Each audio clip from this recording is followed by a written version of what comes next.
Hey, hello. Welcome everyone to FrontLine Chat. Thank you very much.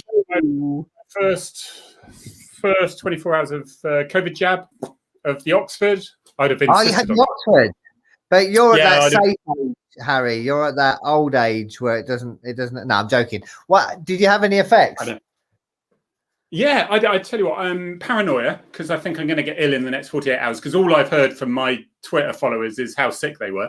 But the more sick you are, according to Sarah, Dr. Jarvis or something, my wife says, is the more sick you are, the better you are, the better your immune system will be. So it's like a real, my wife didn't have any effects of it. My mother-in-law was terrible. So anyway, we'll see, because I hear in the 48 hours, I ate for lunch a cheddar cheese and mustard sandwich. What's that about? So I think that's a side effect of it as well. Because it was horrible. I don't know why I made it. I don't want to put anybody off. I had a bit of a rubbish effect, and apparently the next one, the second jab is worse, and I've got that in a few weeks' time, so we shall see. But I don't want to put anyone off going to get it. I heard the opposite, Dave. I heard this: if your first one was rubbish, your second one is more than likely going to be fine. Oh, that's all right then. My first one was rubbish, so hopefully the next one will be. Yeah. So, but whatever it is, you tend to be pretty quick anyway. So, welcome anyone. Anyway, 115 people straight away. I just want to say, because this is recorded and people who don't really know us and follow us on Twitter, but just to remind people in these books, I was just reading the back of yours, Dave. It says, it's great, isn't it? So if you want to know what's in this book, there's no way Finn is waiting for the helicopter. He needs it. Who needs it when you can run at 30 miles an hour and effortlessly scale 8-foot fences? He's caught the scent of the suspect and he's in his tracking harness. Finn, as ever, knows what to do. So that's that one. Brilliant. And then this one is... So good they should make it into a movie. Oh, you really do. You really do. It would be phenomenal. And be ready. And that one there, because that's the only income I'm getting at the moment, apart from my pension. So anyway, but that one there, if you want, is one regaling numerous, hilariously funny. In fairness, I wrote that. Some beautifully sad and some utterly tragic accounts from events over 30 years of policing experience. Many a friend and colleague of Sergeant Harry Tangi has said, you just have to write a book. And so he did. So that's that one. I thought we haven't given those a proper boost recently. All available on Amazon. All bestsellers. And so buy that if you want a good read. What have we got today? I tell you. We've got Scotty taking the mick because he's saying that we're so old we had to have a jab. That might be Harry's case because he is actually old. He looks quite young. He looks younger than me, but he's actually in his 80s. No, mine was because they had 15 jabs left at the end of the day, so people hadn't turned up. And the alternative was they were going to throw them in the bin. So a few of us local cops got them. Yeah, good point by Angie. Thanks for joining us, Angie. Just saying the side effects are better than having COVID. Absolutely. Yes, exactly. I wasn't hesitating. I'm flying in there going. Yeah, me too. And do you know what? If there was a selection of everything, my brother lives in France, and that's why it's like the lowest take up of it, because there's a massive difference in Europe. And in Europe, there's a real mistrust with the medical side of things because they tend to be linked and cahoots with the government, and politicians and things, and they sort of will push certain things that aren't necessarily the best thing. That's in France alone. That's the alleged thing that my brother says, and that's why people are very once bitten, twice shy. Whereas here we have a completely different system, and they're very independent, give independent advice. Yeah, that's it. Yeah. So so do it. Go. I would have insisted on Oxford if there were various others, just to stay. Gemma had the other one. Gemma had the Pfizer again because the alternative was they were going to throw these 10 doses in the bin. So all the local paramedics had already been done, all the local ambulance crews had been done, all the NHS had been done. So they contacted the control room and Gemma got a jab. So she had the Pfizer and all she had was a slightly sore arm. That was it. So yeah, go get it. I know. Look, thank you, Scotty. You do look as old as Dave. Quite frankly, you two should be ashamed of yourselves. Really? Your hair colour comes out of a bottle, mate, so you can't really talk. Mine. Blue. My wife cuts my hair, and she says I've got like a go faster stripe. It goes grey underneath. So, but I don't. But yeah, 52 actually. 52 tomorrow or whatever. Next day. 52. I'm coming up anyway on the 22nd. The other thing COVID has done me is it's given me a telepathy that it's your 17th wedding anniversary today as well, I understand.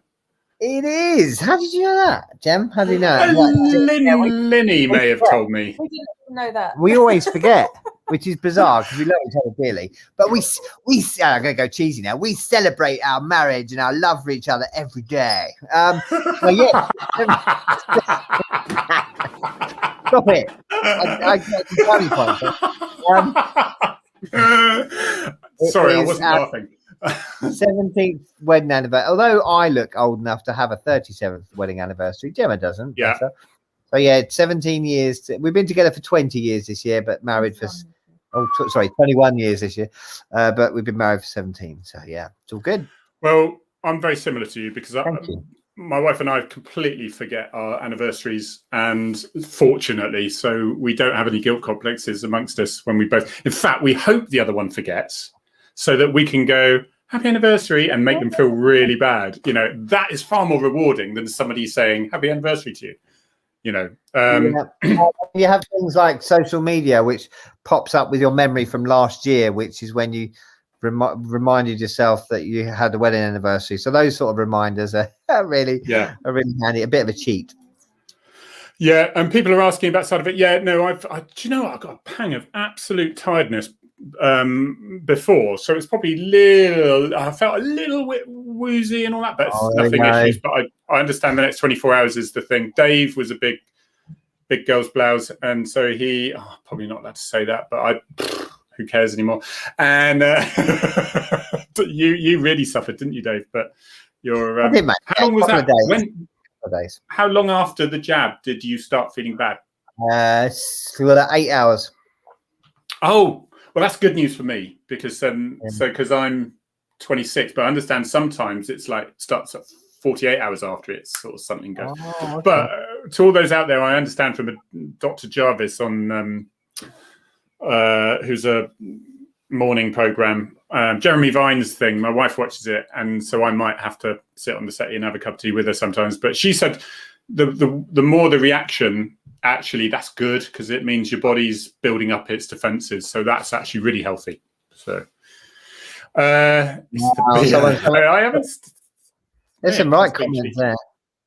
I know it's all coming out. Someone there's in a coma. Dermot has got a point. Yeah, that's a very good point. Yeah. I do try, honestly. I do try. Harry, you're very trying, man. You're very trying. No one else speaks to me around here, you see. Yeah, this is the only time he gets to speak to other human beings in the whole week. I do. Anyway, we've got someone coming. We've got this man here, and we're looking forward to him. Paul Byrne. That's his Twitter. We are going to introduce him to coming now, and he's a Met police officer who resigned after 25 years in the job and became a comedian. And it's a really quite a natty story about what happened.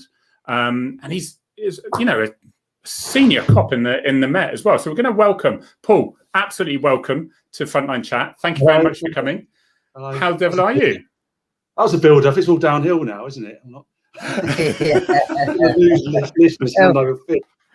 are we going to talk about now? Yeah.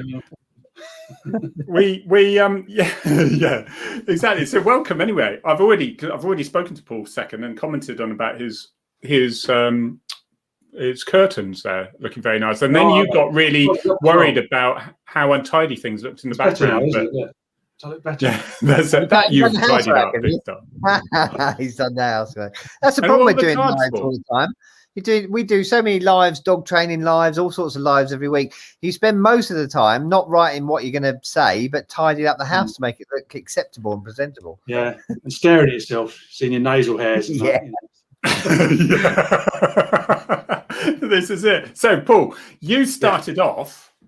Have you always been a Londoner? Are you a Londoner like Dave? And which Not part from of it? London, but I've always policed it. Joined the Right. Met.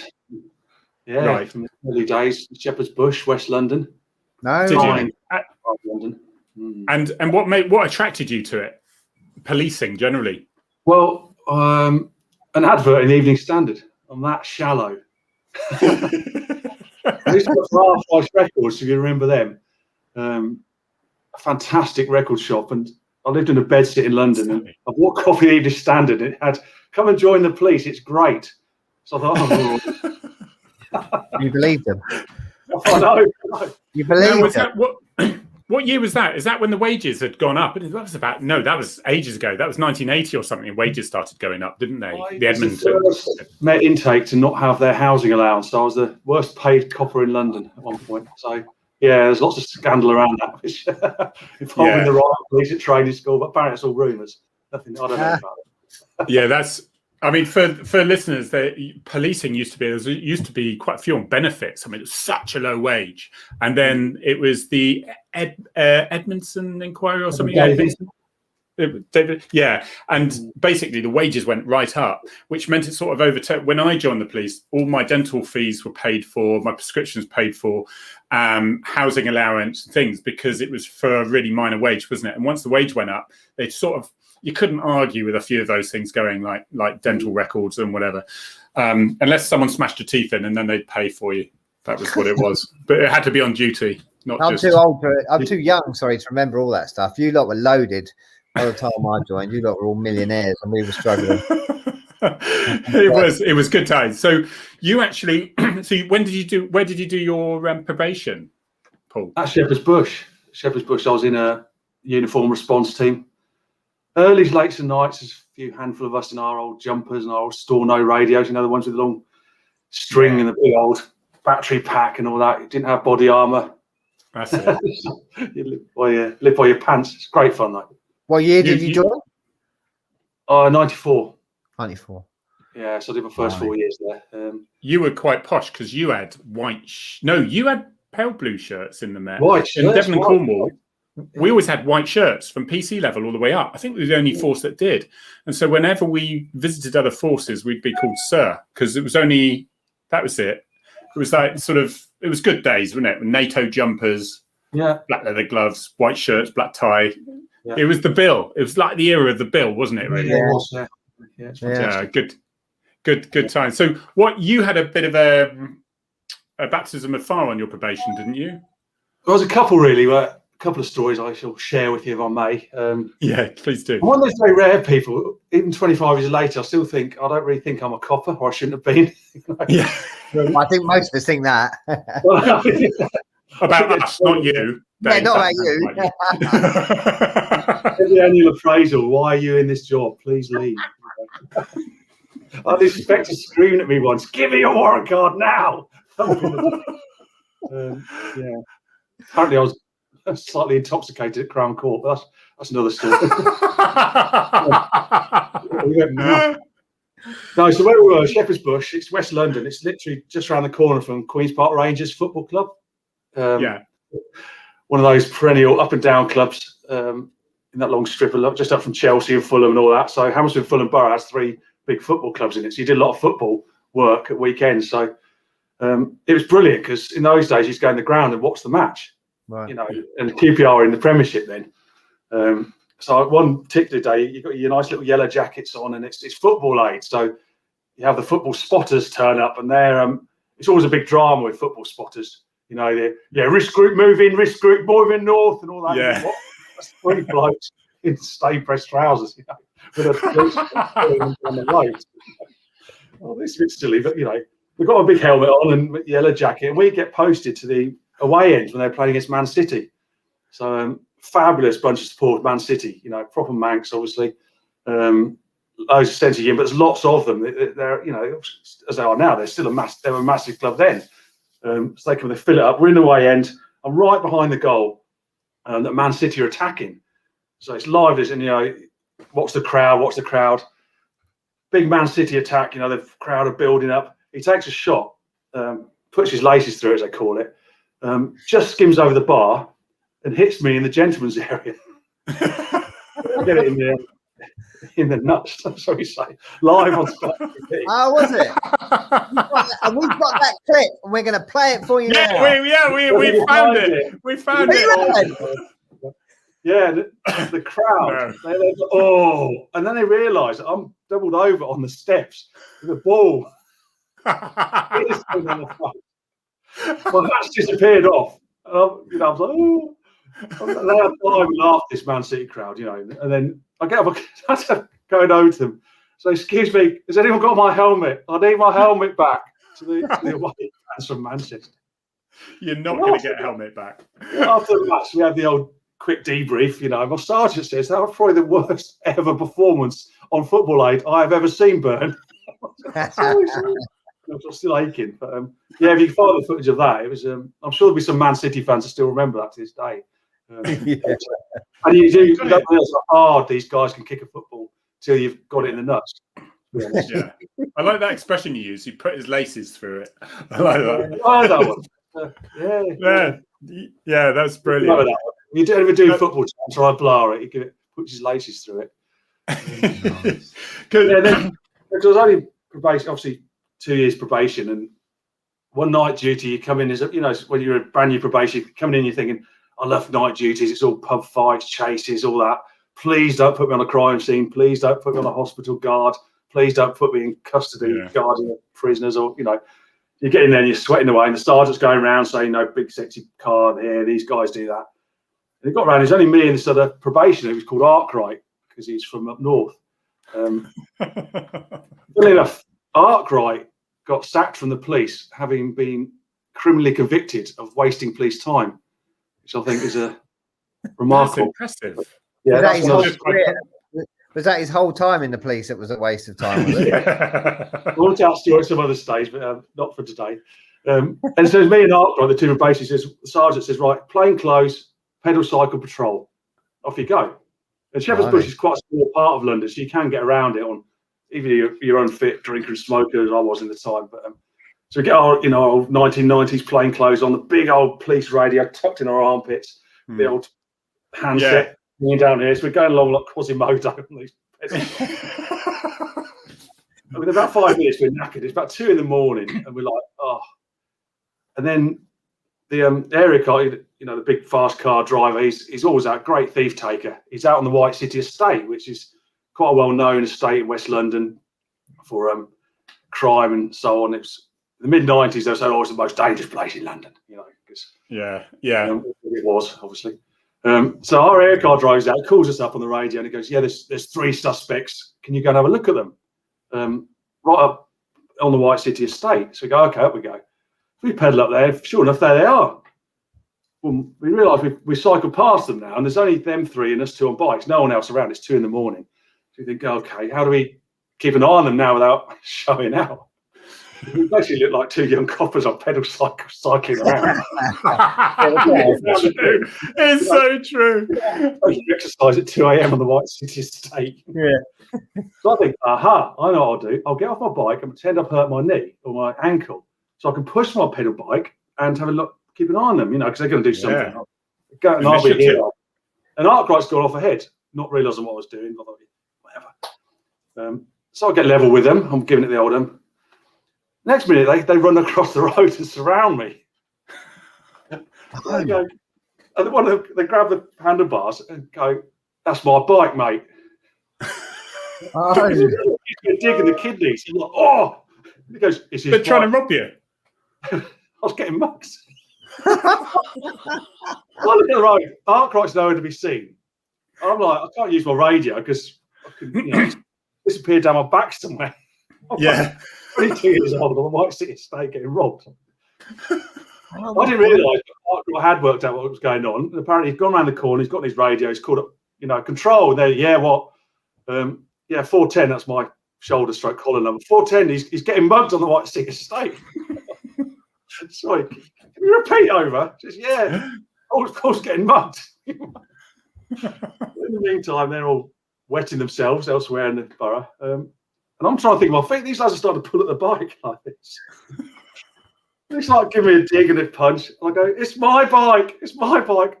My mum gave it to me for Christmas. And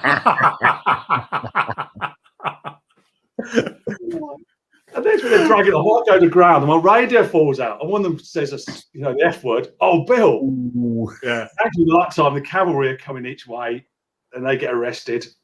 And get taken into the police station. Obviously, those days, the CID would take on robbery prisoners.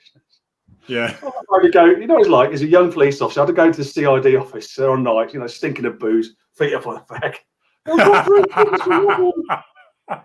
Oh, son, have you got a statement of the victim? I'm like, it's me. This pellet Gracie's been mugged. They end up getting charged. So it goes to Crown Court trial. And then obviously in the block, I think it's Blackfriars Crown Court in central London. Good name. I've stood up there with my nice tunic on, giving the evidence. Yes, you want to. I think it's the first time I'd ever given evidence in Crown Court. Scary. And sitting opposite me, and I come to the bit where, yes, and then I said, my mummy got it for me for Christmas. And this woman in the jury just starts wetting herself. So, the judge instructs the jury to rise and compose themselves in the room for 15 minutes. Just have to stand there like It does. and they all file back in. And she sits down and just looks at me and starts laughing so hard again. Oh no! For lunch. So she couldn't go. And after lunch, she managed to hold it in just enough that she heard all my evidence, and then they found them not guilty. Oh no! Oh my God! See, all this wet behind the ears probation. I was thinking, oh my God, what the hell have I done to my career? What I need to do, I've got mugged on duty. What more do they want from me? It does remind me when I was in searching this room and she was a drug addict, and it was very clear, and it was a bed sit and things. I can't remember the original offence, but we're searching for stuff, and I find all these brand new needles in packets, and I looked on it, and it said insulin and things. It was empty, but it was clearly for diabetics. Was the original use, and I went, "Oh, who's the diabetic around here?" And the woman looked at me and looked at my tutor and went, "Oh, bless him." There's no coming back from something like that, is there? There isn't. But I want you think about uniforms, because cops are cops. They look like a cop. Oh. There's a bit in your blog, and you'll have to tell us where your blogs are, because it's a brilliant thing that you got into a little bit of deep water with while you were in the police. But we'll go through your career for a bit. But this is a little extract from it. Some police officers don't wear uniform. Some are engaged in deep-level covert undercover work. So even a small piece of uniform can lead to disaster. Shoulder epaulets on white shirts are a dead giveaway in gang circles. Standard plainclothes work is somewhat different. Here, an officer will don a North Face jacket, blue Levi jeans, and Timberland boots. White-faced and with cropped hair, they will then stand outside Brixton Tube Station wondering why nobody is offering them drugs. Because that is the classic. It is the classic, isn't it? It's the plain clothes stuff. And I mean, even VIP on Recce's, we were identical. We just it's all the same gear. It was just brilliant. So you ended up as a detective inspector, didn't you? Yeah. And over a quite a period of time, so 25 years in the job. So that is high end. That's dealing with murders and stuff. And in London, you soon basically got rid of the wet behind the ears, didn't you? Really, for that. Yeah. Cause I always wanted to be a detective. Because I thought it was right on the telly. And it was. Yeah. Yeah. I like this psychological drama. I believed it all. It's true. Yeah. Have it all solved in an hour and go home on time. So I managed to get onto the murder squad. Bizarrely, I went from getting mugged. I didn't tell them that, obviously, but I've been mugged. Went to the South London murder squad. So bought some suits. Yeah. Yeah. As you do. And after the podcast, we'll find out in a minute. So, I thought I got on this murder squad. I thought what I want to do is be the lead interview, you know, because they're the creme de la creme, you know, who's the one that actually does these lengthy hour-long interviews, you know, the serial killers, the murderers, and all that. Yeah, that was before the no comment days, wasn't it? Yeah, not quite. It's like I was like, you know, always because I was quite new. Again, it's like you're the new boy there, so you make the tea, you do all the boring inquiries and all that. But you know, the sexy one is doing the interviews, you know, because that's the earner and all that. One day we had this fellow in custody, and the DS said, "Paul, do you want to sit in on the interview with I won't name him, the DC?" I was like, "Oh, this is a dream come true. This will be psychological masterclass. You know, let's get through the brains of this guy, gradually pin him down. You know, just when the pace clock nearly runs out, we'll get enough and we'll charge him and go to prison. You know."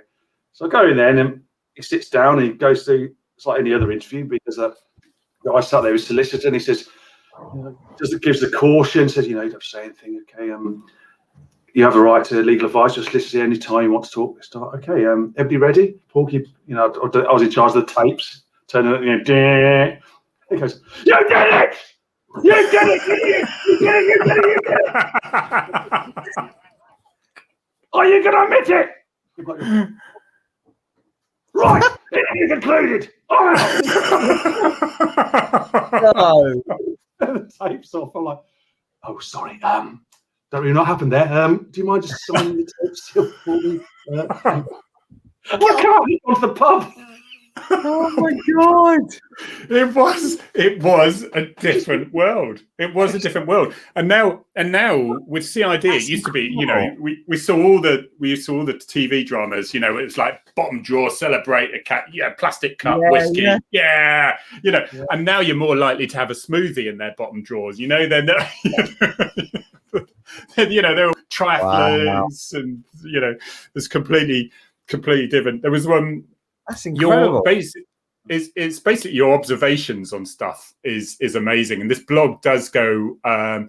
It says, I love the bit on it. It says, please conduct surveillance in plain clothes. And you can imagine, tell me that this was true, because to a certain extent, because you can imagine these things happening.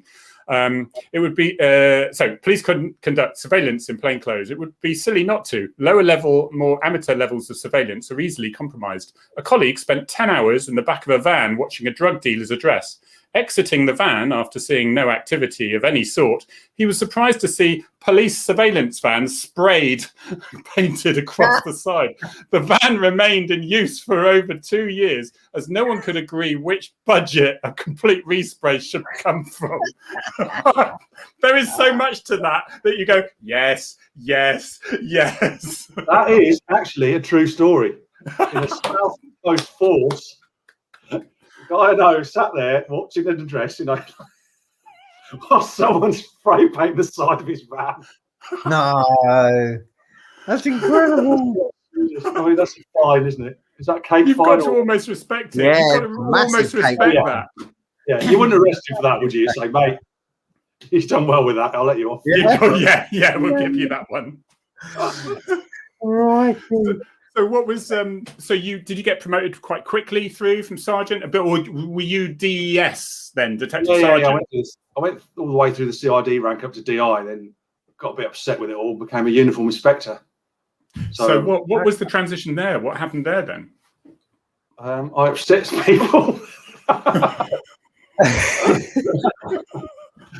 Policing would have gone through massive changes during your. I mean, policing would have changed completely. I mean, we always say it, don't we? Jobs effed and all that, but it would have gone through massive. You couldn't interview people the way you were first shown how to interview them. So was it trying to deal with all that change that eventually got the better of you? It's just like figures. What's another word? Not manipulation or trickery. I don't know. Just managing figures. And that's indicators. You know, I had a performance indicator for monitoring the response to the answer phone messages in the CID office when I wasn't there, and I had to put a policy for that. And I was like, oh, really? Yeah.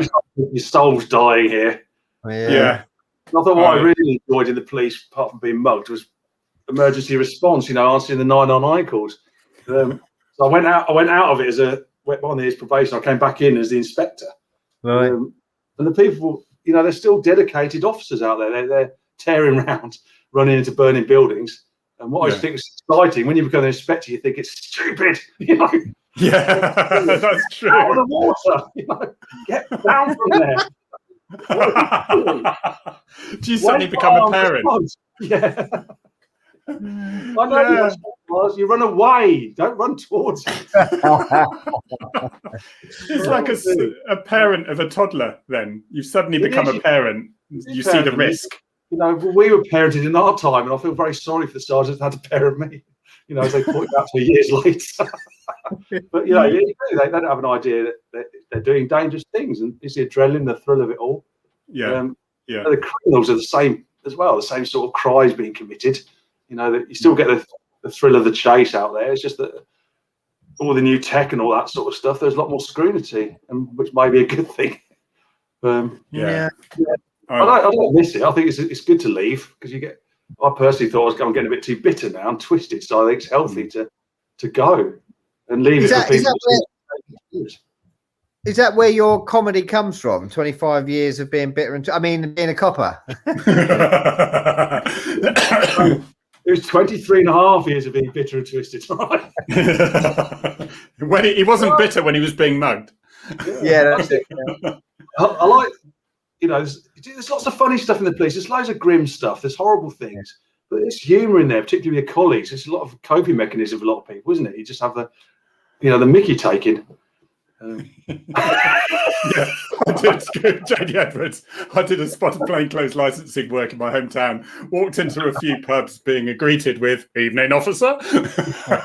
You can't. Unusual, is it? You just the more you try not. I think the humour, and there's a lot of pomposity, if that's the word, in the police. You know, there's a lot of humorless people. The way you're talking, you're acting. It's ridiculous. It needs taking down a peg or so. It just have a look at yourself. You know, nobody cares about the answer phone messages in the CID main office. Yeah. They care about having the houses burned. You know, they care about police being there for the 999 calls. Is that because? But when you're an inspector, you realise. But if you'd become a chief inspector superintendent, suddenly your whole life is taken over on monitoring the numbers of answering machines, because somebody above you has received a complaint that no one answered their answer phone message. Yeah. and they've sort of, you know, they have to be a lot more corporate, and they're less sort of feet on the ground, really, isn't it? Yeah, there's a place for it, but it wasn't for me, I don't think. I enjoy dealing with the public, whether they're good guys, bad guys, in-betweenies. I enjoy the stories and the simple human drama of police work, you know, so... It's more like, see, I know Jem. Jem looks, she's 30s plus, and she looks like a 12-year-old schoolboy. Sorry, Jem. And she'll openly admit that. She's a lovely, she is a PC. And so I look more like a school kid in plain clothes than I do a cop. She will kill me for saying schoolboy on that. I didn't mean that as a fraudulent slip. Don't mock it. You look like that. But she, very young. Yeah, she'll be good. Yeah, exactly. So it used to frustrate me, though, the amount of time. I'd say we were police officers we were statistic collectors, because the Home Office was saying, yes, and nobody in the public, they never believed these figures. You know, there was some point, and I think it's died off. The public have lost certain interest with it until it gets to, you know, sort of, violent crime, for example. But even that, you know, we were at one point suggested it'd be better to arrest for drunken, Section 5. No, arrest for Section 5, not drunken disorderly, because then that was a crime recorded stat. I think it was that way around. And so very similar offences, basically. Don't arrest for robbery, but arrest for theft and assault. Yeah, that's right. And you're sort of arguing with crime stats, saying this is definitely a robbery. Yeah. No, I don't know. It seems to have gone a little bit, and I must say, in the last couple of years, the emphasis was off that. But I think mainly because of technology, we had the PDAs, so it was all sort of, and it was just much easier with that. So you then you sort of were you always a bit of a comedian? Were you sort of, was there sort of events where you would be hauled up, or did it suddenly grab you? I've been called down a few times by my supervising officers, you know. No. It's like, I think, you know, you have a certain sort of police officer that enjoys a bit of a laugh and a joke, you know. But, yeah. In the appropriate sense. But I enjoyed writing this stuff down, and I thought I'd just do this quick guide to the police. Which I thought was quite a gentle mockery of pomposity and people in certain positions. But it was so ridiculous. Surely no one would take it seriously. It was irony. It was irony, wasn't it? If that's all satire. Yeah. Is it satire? It's satire, and it was spot on satire. Yeah, satire. Yeah. No, they didn't go down well then. It did to start with. But this is I've stolen another bit from it here. There are a few bits that I can't use in here, because if people unknowingly just wander across your Spotify, they might be like, whoa. So just it's you are Comedy Spectacle. If you search for that, you get all my videos and say that again. Podcast. Paul Byrne Comedy Spectacle. Yeah. Search that and it all pops up. Or the one the blog you're referring to is called A Guide to the British Police. Put that in on Paul Byrne, you'll get it. I know, it's brilliant. Here's another little bit that he's going to charge me more for copyright later. It says, and this is again so true, right? Commanders and above get their own cars with a driver. When they get promoted, they are given a shiny catalogue and model cars to push around to help them choose. The cars are fitted with blue lights hidden in the front grille and two-tone horns in case anyone needs a commander in a hurry-up. Nobody ever needs a commander on the hurry-up. They do have blue lights, they do have sirens, and I've never seen them used. You know, they get put into these quite luxury cars. So true. That's the bit that upset them most. Yeah, I can imagine nobody ever needs them in a hurry-up. It's all a bit. It's all a bit late when it gets to that. So how did that? Did they? Yeah. Were you approached by your bosses to say, what's it about? Or I think I put it out. I'm going to steal that, Danny. Thank you. Yeah. I put it out originally just locally, and it didn't. It's one of those things. People don't really like just reading reams of blogs, and that's it's their own, isn't it? I think that's. Yeah. At one point, I read Arthur Smith, your previous guest's book, and clocked that his dad Sid was Old Bill. So I put something on Twitter saying, "I've just read Arthur Smith's blog, but his old man was Old Bill, like me." And he responds to it, goes, "Great stuff," or whatever. And I think, okay, I'll send him a copy of this blog. What do you think? Hero of alternative comedy. Yeah. Because that goes, "This is fantastic. Want to do lunch?" Oh wow. I was outside his door minutes later, with my lunch. Yes. I said lunch, not breakfast. And he goes, give me a few ideas about how to write stuff, because he does comedy courses in Greece or somewhere. You can pay to go and learn from the master, So he gave it to me for free. So I thought, oh great, I'll do this and I'll reissue it with him tagged on or something. And this went through policing Twitter, as obviously you know about Harry's loads of it, and Dave. They people forward and share. And then somebody thought they shared the official account of the area I worked in London. Don't do that. No. This is brilliant. Senior management team of the author. Why don't you not have a look at this? In the meantime, this is a bit. I can't remember the quite trajectory, but Arthur's saying, you like writing this. Have you ever done any performance? I thought, well, no, I don't. You don't think that way. He said, well, give it a go. So I had to go and then perform in his flat in Balham to some of his artistic friends. I'm like, make my jokes about, who needs a commander on the hurry up? And they're like, yeah. No. How frightening. Did you die? Yeah, I died of the arm. But so I then started developing a stand-up show called You're Nicked, You Slag, where I pretended to be. I played a character of an undercover cop who dresses as Margaret Thatcher and goes around doing corrupt things. I used to do a stand-up show about that, which I've done a few comedy events, fringe festivals. I had authority to do that. Yeah. Well, I had authority to be a comedian from the Met as a business interest. Yeah. But unfortunately, I thought I may have stretched that authority a little too far. Yeah. I don't think I actually saw my stand-up because it's a hell of a lot worse than what I wrote in my blog, which has always been the thing that's tickled me. It's just subject, you know. It's amazing. They allow you to be a comedian, but we don't want you to be funny about the police. Yeah, well, that's it. It's my backyard. I'm a bit sensitive about that. So, hilariously, I got sat down. I got a phone call at home saying, really nice guy who says, come from above. You need to take it down. I'm like, okay. And then we'll speak next time you're in. So, okay. So then I get formal discipline papers for misconduct. What year is this, roughly? 2019, I think, just before I left. Really soon. Yeah. To be honest, there was a lot. That was I say a transitional period. I think a lot have dulled down because they've just taken a load of accounts away, really. They make them departmental accounts to stop confusing the public. The funny thing was, though, I said, I wasn't trying to wind anyone up and take the mick. I said, okay, misconduct. Can you, just for my benefit, can you actually outline which parts of this blog are offensive? There's one in there I say, they got rid of the height requirement to offer employment opportunities outside of panto season. That's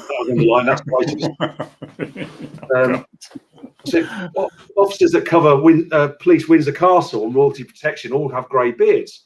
For female applicants, there are stick-on ones available. Big underline. Grey beards. Whoa, what's the sexiest? That was underlined. Oh, no, really? A bit about there's armed police at Heathrow Airport. They give directions to Gate 17, then go for a little lie down. That was my favourite one because that undermined the public's faith in armed policing. Oh, God. Wow. No. Someone reads my blog and thinks that armed police need to go for a lie down after giving direction. That might be their issue. So really, armed police deal with something and call the locals forward, then go for a lie down. Yeah. There was several months of tugging grey beards at Windsor for a while afterwards. I understand.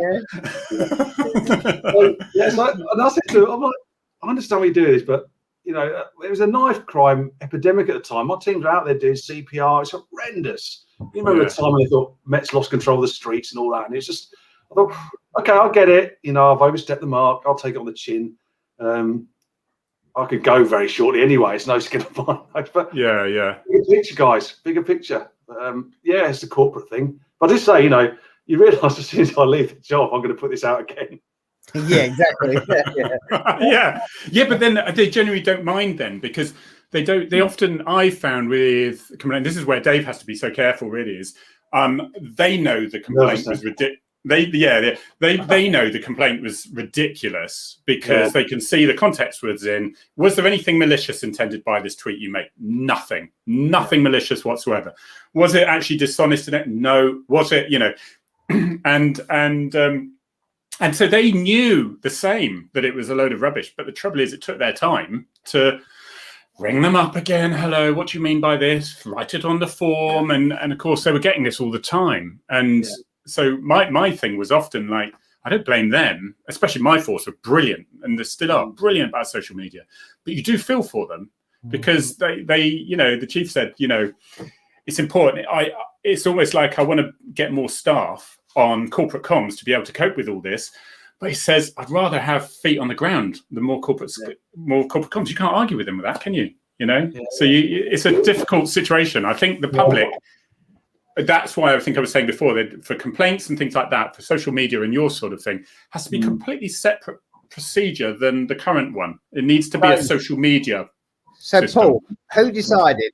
Did you decide, or did the job decide that comedy and policing were not compatible?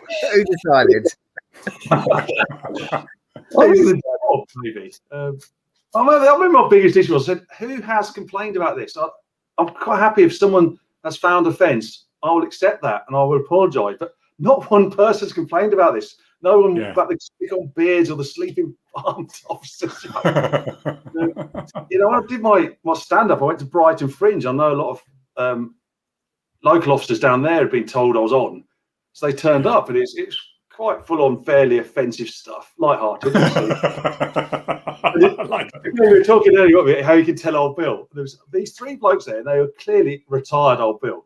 He's having a great old time, laughing away, and even gave me some money at the end, which is nice. And this is one couple at the back. Oh, I know they're old Bill, and I don't think they're retired, because this bloke's going, oh my God. Yeah. Now, the professional standards to come and tap him on the shoulder and drag him away. There's that thing you get. There's still that thing in the job, isn't there? Every training day you go through this is complaints. This is what happens. If you don't do that, you're going to get so much trouble. Okay.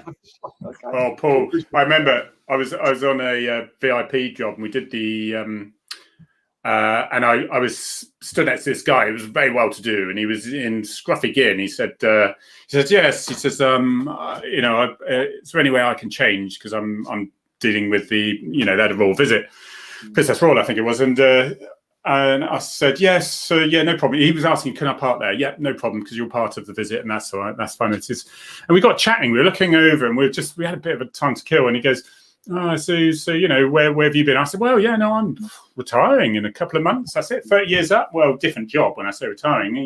He says, well, what are you going to do when you come out? I said, well, the first thing I'm going to do is shout as loud as I can, F off to the person who's annoying me. I said, that's the first thing I'm going to do. And he says, oh, yes, good. He says, I said, so what do you do? He says, oh, I'm a judge. I kid you not.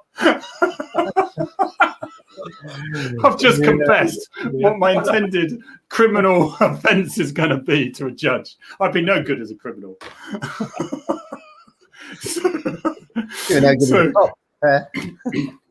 So do you sort of, because I understand that, that's quite a lot to read. I haven't even read this. Let's risk this one. The world has gone paperwork crazy. The amount we have to just sell fuel and goodies. I know working with horses, it was increasing. Can't imagine how much there would be with policing. We've got Horse Maria. We've got Don Taylor, who's a horses man, coming on next week. So that's good. We'll get some horses on.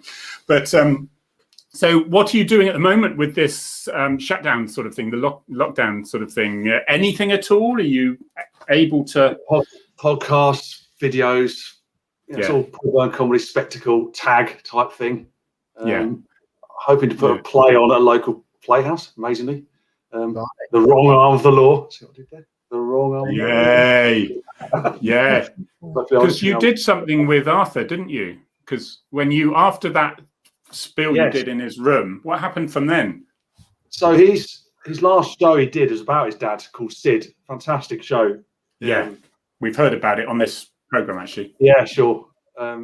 It's sort of had a chat with him about, because his dad served in Kennington in South London, which I served in for a while as well. Obviously, he was straight off the war, so the difference in our experiences was just something else. But he put a fantastic show together about his dad's memoirs and a bit of singing about South London. All that. It's a very gentle show, and it was on at the Soho Theatre in central London, and I got to appear on stage with him dressed in one police uniform. Just a non-speaking walk-on part. That was impact. A couple of people in the crowd thought the show was over and got up and walked out. That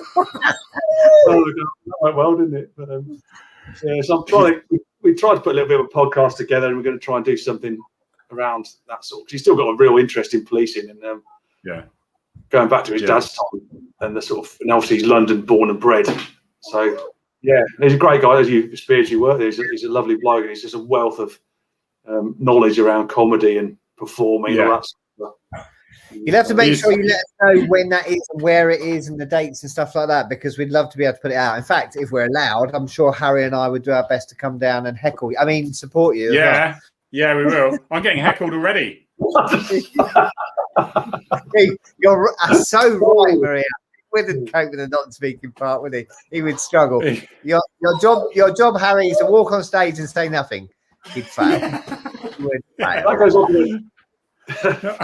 I got to upstage him in a uniform, be naked or something. It's new.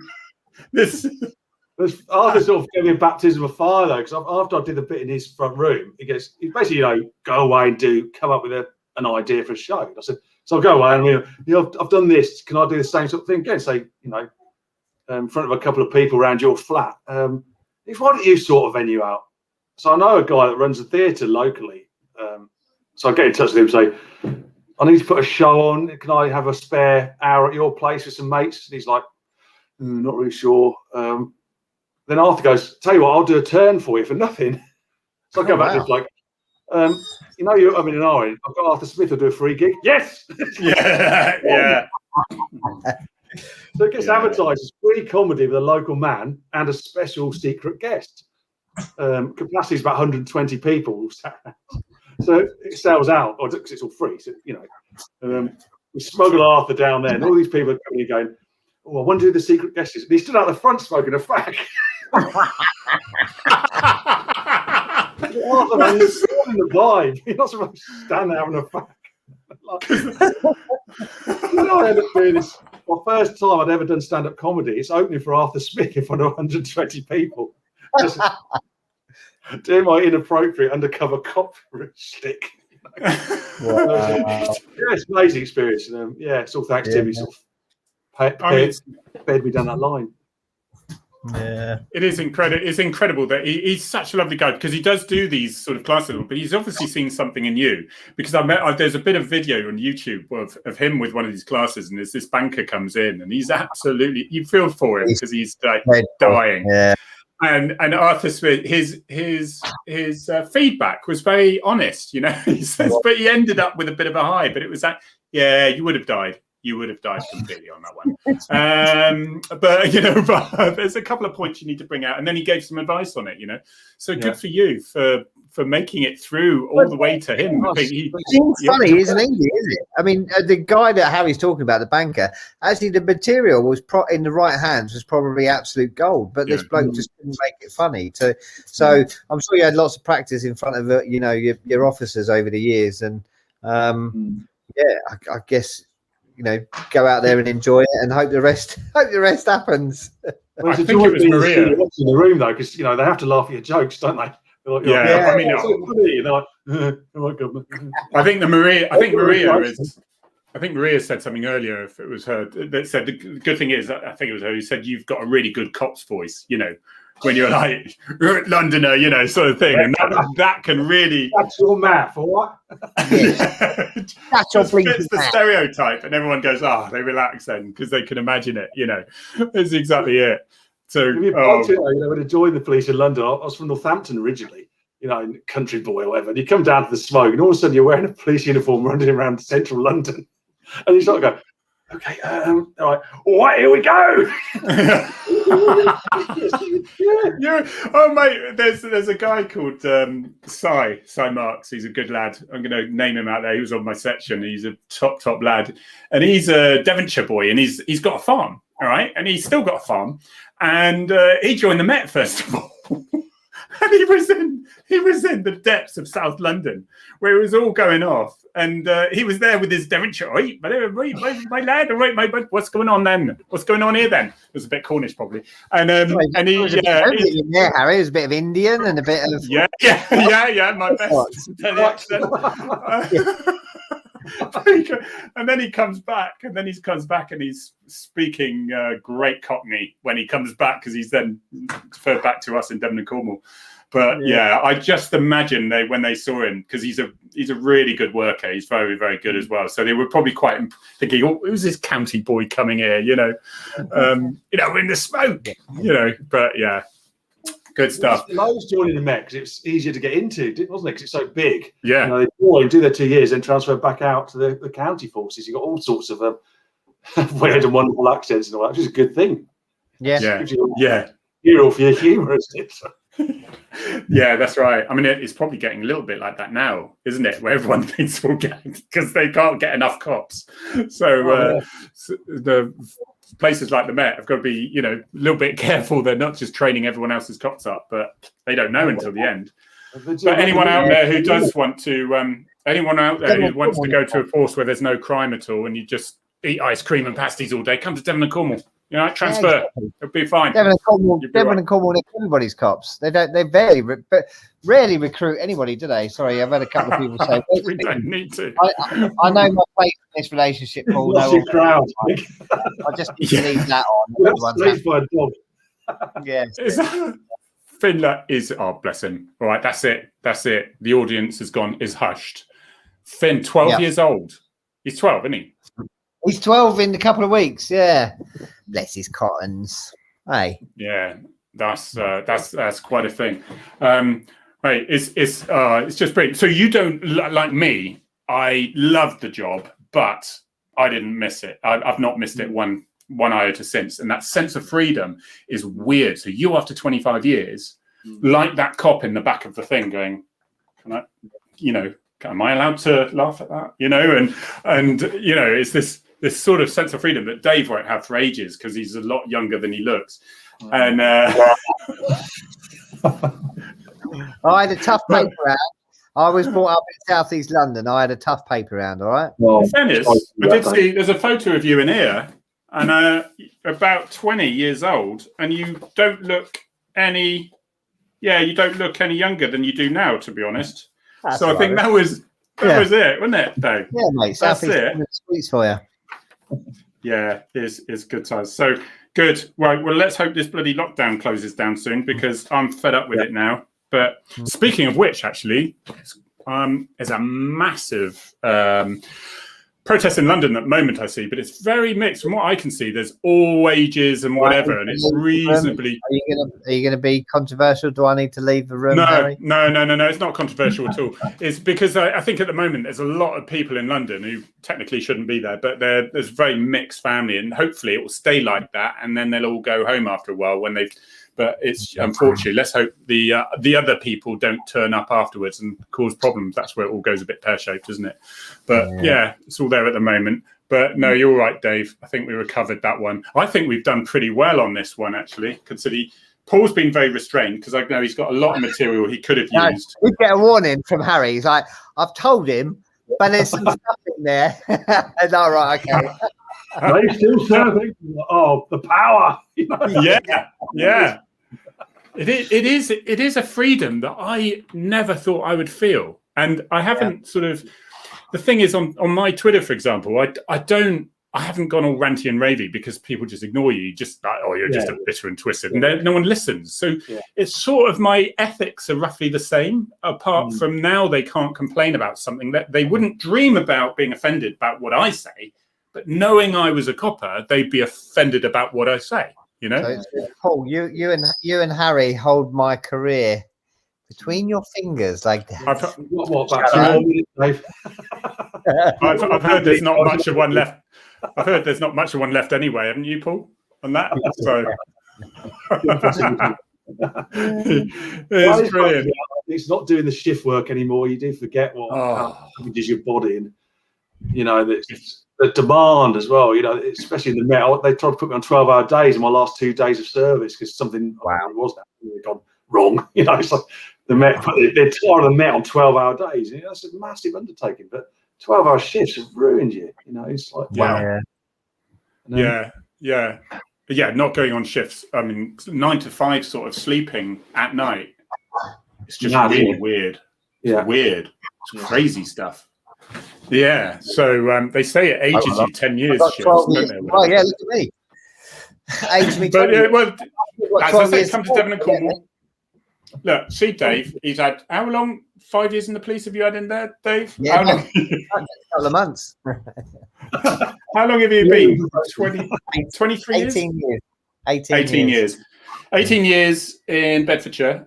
You look like Dave. And 30 years in Devon and Cornwall. He never even did as much work as pointing someone in the direction of gate 17. He didn't even do that much. Look at him. Didn't need a lie down. As a sergeant, as Paul will know, I'm a teller, not a doer. All right? Paul.